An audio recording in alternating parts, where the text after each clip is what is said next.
Economic Community of West African States endorses Nigerian nomination of Ngozi Okonjo-Iweala for Director General, World Trade Organization.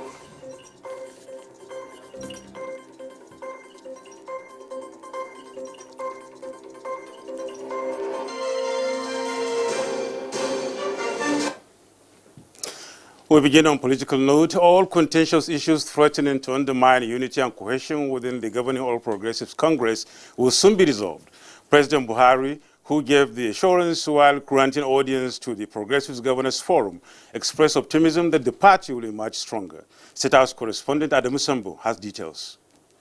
The meeting between President Muhammadu Buhari and the Progressives Governors Forum, represented by its chairman and governor of Kebbi State, Atiku Bagudu, as well as his counterparts from Plateau and Jigawa states, was in response to the crisis rocking the APC.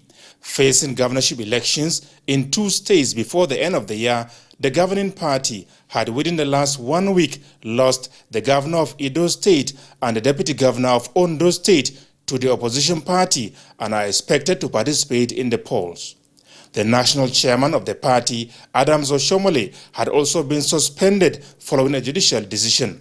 The meeting held behind closed doors discussed the best way forward in the interest of the governing party and indeed the administration.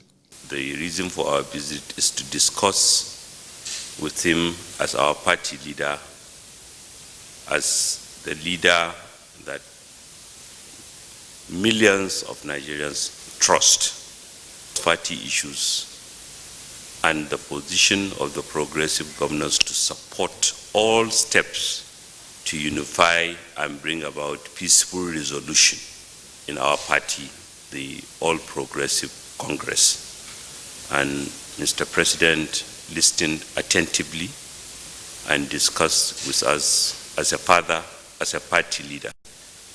And it gave us all the assurance we needed to know that resolution of contentious issues will soon be arrived at. Governor Atiku Bagudu appreciated the genuine concerns being expressed by the APC family members and indeed Nigerians over the crisis, assuring them that President Muhammadu Buhari is equally worried and committed to finding lasting solutions. At all times, Mr. President have shown that he's a Democrat. He's not running the party. Yes, he's the party leader. He allows party organs to do and decide what should be done. He's very, very hesitant to use his standing, even as party leader, talk less of his authority as Mr. President and of the country to direct things. But at all times, he has been alive to the issues, and with the level of detail he have about all what is happening and the number of people he has listened to and heard, I believe whatever needs to be done, including the possibility of calling any organ of the party that is necessary to the resolution of lingering issues, will be done immediately. President Buhari had last Sunday discussed similar issues with the Senate President Ahmed Lawan. From the State House, Adamu Sambo, NTA News. And the governorship candidate of the APC in the just concluded primary in Edo State, Pastor Osagi Eze-Iyamu, says he believes that the outcome of the exercise will put an end to the crisis in the party. He says he is ready to forge a common front with other aspirants and build bridges of unity in the party. Ogochukwu Ona reports that he spoke shortly after he was declared winner of the primary election. The result was announced after the returning officers of the 18 local government areas took turns to present the outcome. Resident Electoral Commissioner, INEC, Edo State, and other officials from Abuja witnessed the announcement. Before the primaries commenced, we got notice of withdrawal from 2 of the candidates. But in keeping with the provisions of the Electoral Act as amended, we insisted that the election must go on. And the election went on. We here now have the results as collected. In total, between the candidates or aspirants, Dr. Pius Ozubu and Osaro Obaze and Pastor Eze-Iyamu, Osaro Obaze has a total vote of 2,724 votes, while Dr. Pius Odubu has a total vote of 3,776 votes. And Pastor Eze Yamu has a total vote of 27,838 votes. From the reports and the calculation here, Pastor Osage Eze Yamu, who scored a total vote of 27,838 votes, has the highest number of votes cast in the election and is hereby returned the candidate of APC for the forthcoming governorship election in Edo. The exercise held in the 192 wards across the state. It was with compliance with extant laws prohibiting gathering of more than 20 persons. In Benin, Ogochkuka Onam, NTA News. And the former Attorney General of Rivers State, Wogu Bombs, has formally assumed office as the Deputy National Secretary of the All Progressives Congress. National Vice Chairman South-South of the APC, Hilad Ete, performed the inauguration ceremony on behalf of the acting national chairman at the party's national secretariat. The development, he said, is born out of the decision by the APC Zonal Executive Committee, South-South, that is, who met virtually and upheld the decision of the National Working Committee on the resignation of the former Deputy National Secretary, Victor Giadom, who resigned to participate in the 2019 general election. We now have a Deputy National Secretary who will assist our very capable and professional National Secretary of the party in the discharge of his duties as the administrator and the head of administration of the Secretariat of the All Progressives Congress. And to speak further on the APC Edo primary election in the state is a lecturer and head of the Department of Mass Communication based University, Abuja, Dr. Abiodun Adeni. Dr. Abiodun Adeni, you're welcome to NTA International. Thank you for inviting me. Edo politics is heating up, especially in the APC, and of course things are just going on there. What's your reaction to what is playing out in Edo State?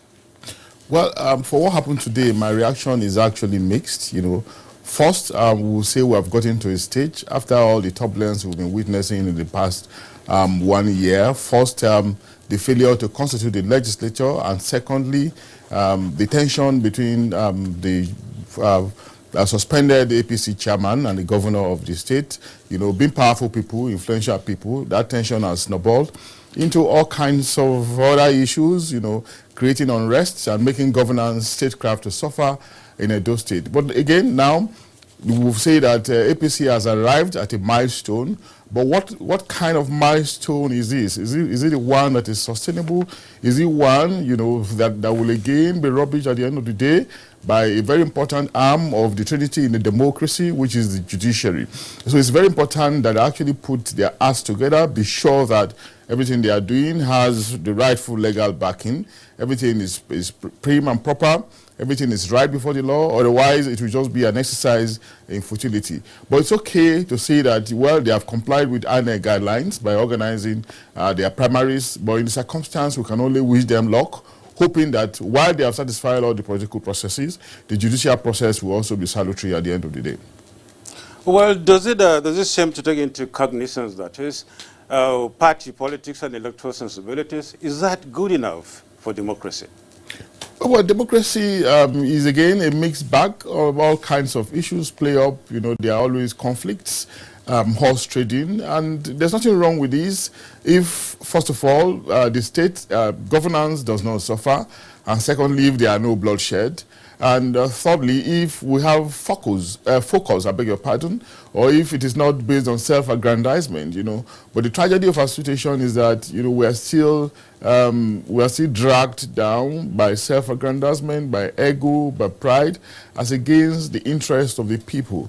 We are in a learning process. 21 years after, I'm not going to say that we have perfected our process. We're in a learning process. We only hope that in the coming years we'll be able to improve on this. But let's remember again that in the case of Edo and Ondo, test cases of the elections that we're going to be having in the next 3 or so years. It's also very important that while INEX is preparing, the people, the politicians, the actors are also preparing, not just at the level of ensuring that the process takes place, but also in terms of attitudinal change too, so that we can up the ante in terms of our values, our virtues, and our cardinal objectives as players in the process. Well, with what is going on there, Dr. Abiodun, it seems as if there are so many movements and strategies. Let's look at what should be the strategies to be employed by these parties and with that drum of support, given the recent happenings there and the movements up and down in the parties. We have established it before that the parties are not necessarily ideological. The parties are just mere vehicles on which the politicians ride on to attain political power. That's a deficiency that we hope will be corrected sometimes in the future. But in the circumstance, you continue to see this back and forth. But why this back and forth is going on, because we're a growing democracy, it is important that we keep our focus on the core issue, on the core reason why these people are seeking political power, which is improving the lives of the people, bringing about growth and development. And if these very important cardinal focus, if they don't deviate from this focus, I think whatever else they do may not matter. But the tragedy is if there are deviations. But again, Edo and Ondo are going to be in focus because they are off-cycle elections. They are one-off. It's not a general election. So all attention will be paid to these states. And like I said earlier, it is important that we get the processes right in Edo before Ondo, and so that we can use them as examples. We can leverage on them to improve on the general elections. But so far, we can only say, with trepidation, with fear, with concern, we can say so far, maybe so good for APC. Even we cannot sleep with our 2 eyes closed until we hear from the judiciary. And eventually, of course, we're expecting a PDP elections tomorrow, PDP primary tomorrow. Of course, we know who the candidate will be at the end of the day. But overall, we just expect that these processes will be spick and span in the interest of a proper democracy and in the overall interest of our Nigerians, and in this case, Edo citizens. Well, thank you so much, Dr. Abiodun, for sharing your thoughts with us. My pleasure. Thanks for having me. We wish them all the best there. Yeah. Now, moving on, the National Working Committee of the People's Democratic Party has constituted its governorship primary electoral committee for Edo State September 2020 election. The committee, chaired by the governor of Bauchi State, Senator Bala Mohammed, is mandated to conduct primary election that will elect the party's flag bearer in the upcoming governorship election in the state. A statement from the party's National Organizing Secretary, Austin Okobundu, showed the names of Governors Seyi Makinde, Bello Mutawali, and Senator Lilian Uche Ukwenife as members. Solomon Bulus Moraine is to serve as secretary. It adds that the exercise is scheduled for Thursday, June 25 in Benin City, Edo State. You're watching the news on NTA International, reaching you from Abuja, Nigeria. We'll take a break now. Stay with us for more. The number of the COVID-19 cases in Nigeria is increasing daily, with many more tests ongoing.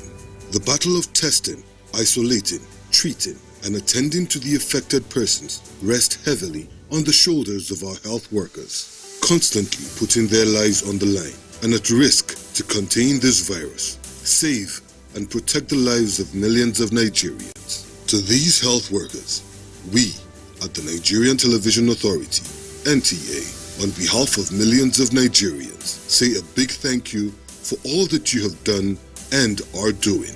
To the security agencies enforcing the lockdown and every other frontliner, we say thank you for putting your lives on the line to save ours. There is no amount of words that can quantify our gratitude. Thank you. This message is brought to you by the Nigerian Television Authority, NTA, Africa's largest television network. Welcome back. Governments at both federal and state levels continue to collaborate in tackling security challenges in the country. The coalition of governors from North Central region today met with the Chief of Staff to the President, Professor Ibrahim Gambari, to, among other issues, discuss the security challenges in that part of the country and their willingness to continue to work with the federal government to bring this to an end, that is.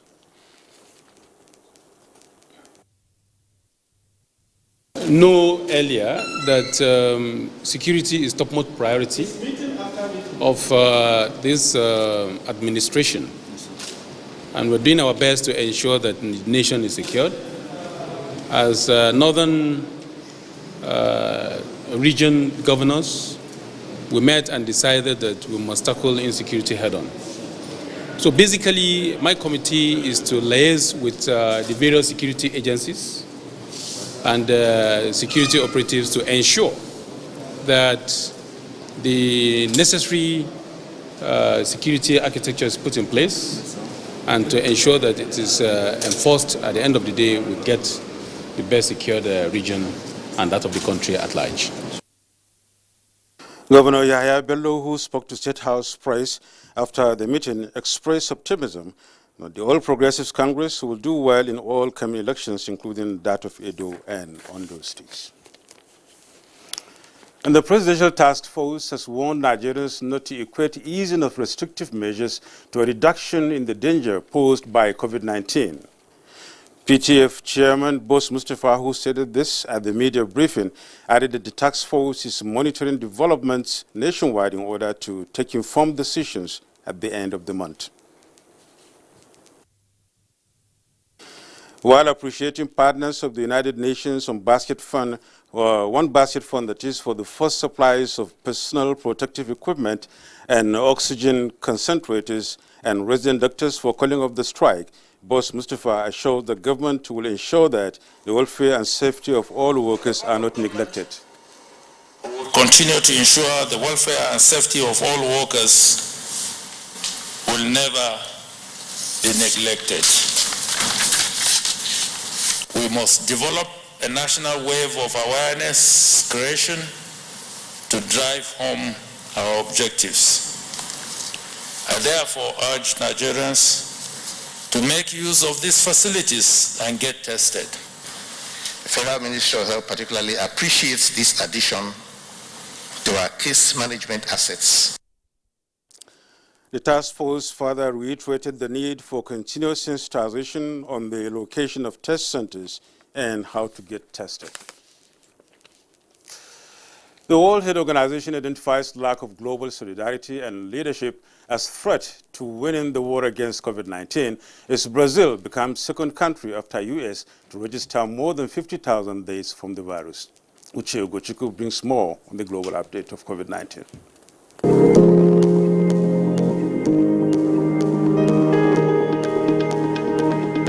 Global tally from Bodometer puts coronavirus cases at 9,093,827 as death toll hits 471,490 and 4,868,086 recoveries as at 6 p.m. local time. Brazil becomes the second country after the U.S. to register more than 50,000 deaths from COVID-19.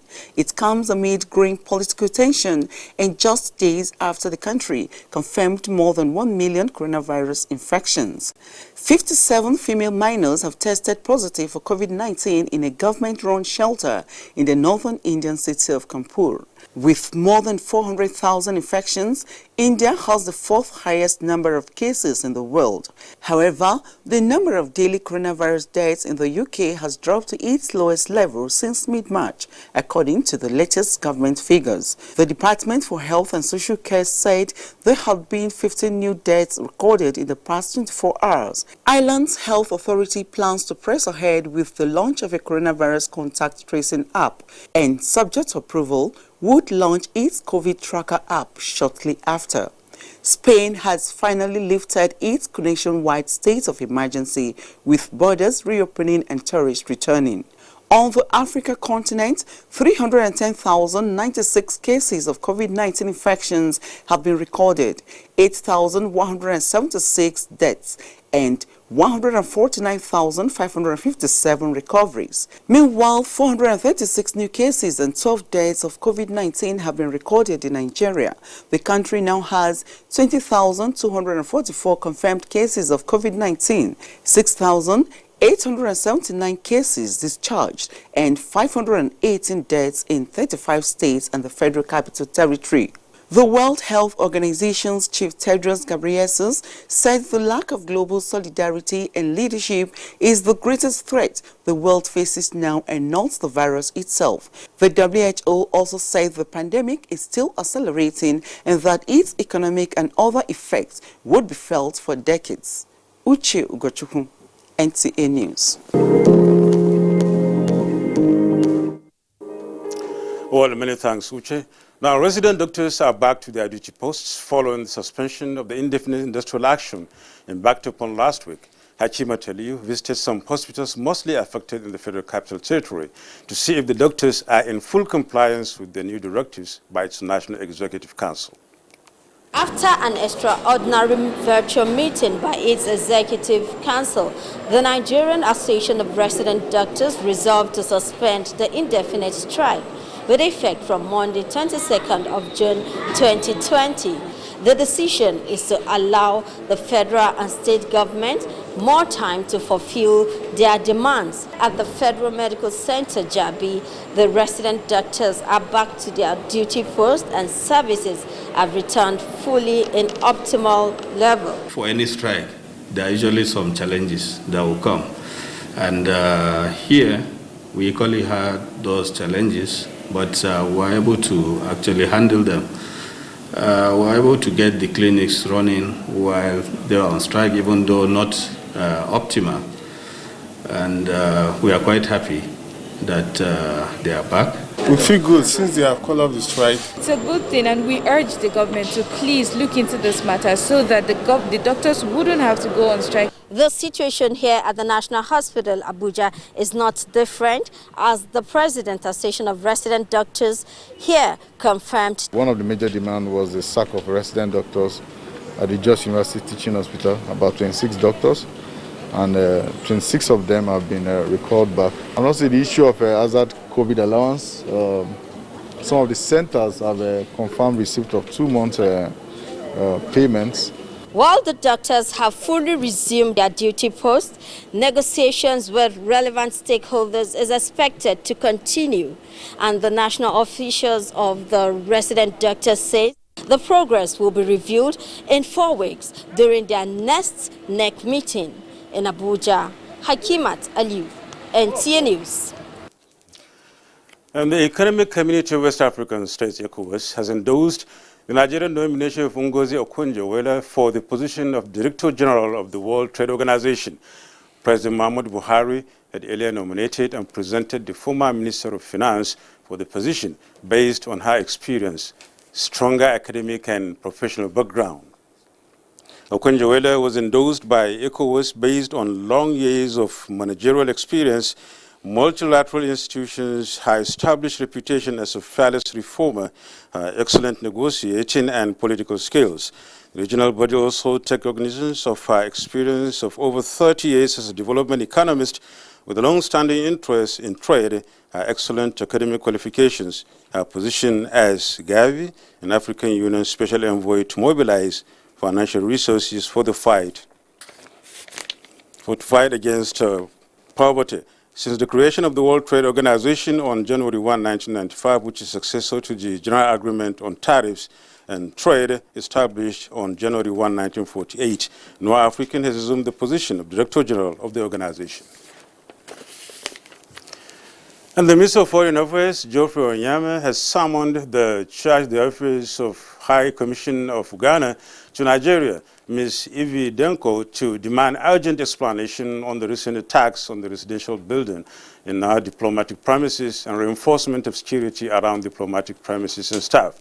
The minister had earlier condemned the 2 outrageous criminal attacks in Accra on a residential building in Nigeria's diplomatic premises by unknown persons, in which a bulldozer was used to demobilize the building. In the tweet, Minister demanded urgent action to find the perpetrators and provide adequate protection for Nigerians and their property in Ghana. And similarities between Nigeria and Australia's coastal biodiversity are propelling talks for shared experience in restoration of mangroves impacted by hydrocarbon pollution. Onenge Fanface witnessed one of such meetings in Abuja and now reports. Hydrocarbon pollution in Nigeria's coastal region, especially the Niger Delta, has continued to degrade the natural flora and fauna of mangroves and aquatic lives. Consequently, Nigerian government has commenced remediation of some polluted sites in the region, but illegal artisanal refining has significantly increased the degradation of coastal ecosystems. Talks between the Minister of State Environment and Australia's High Commissioner to Nigeria are centered on best practices to restore the health and wealth of the coastlines. We have talked about how we can learn from Australia, especially with our coastal areas, and we having marine protected areas, and we're also going into mangrove restoration projects in Nigeria. So the Australian High Commission has been working closely with Nigeria. As you know, Australia has a huge coastline. We have we're an island state, and we have a very similar coastline and mangrove issues. And we've learned a lot about kind of mangrove restoration, which absolutely we can share. So there is a lot of opportunities for that, yes. Roles and opportunities for women in leadership and environmental governance were also considered at this meeting. In Abuja, Onengiye Fineface, NTA News. Thank you, Onengiye. Free clubs against cancellation of MPFL season, as Amanzi Marcos reports on Sports Update.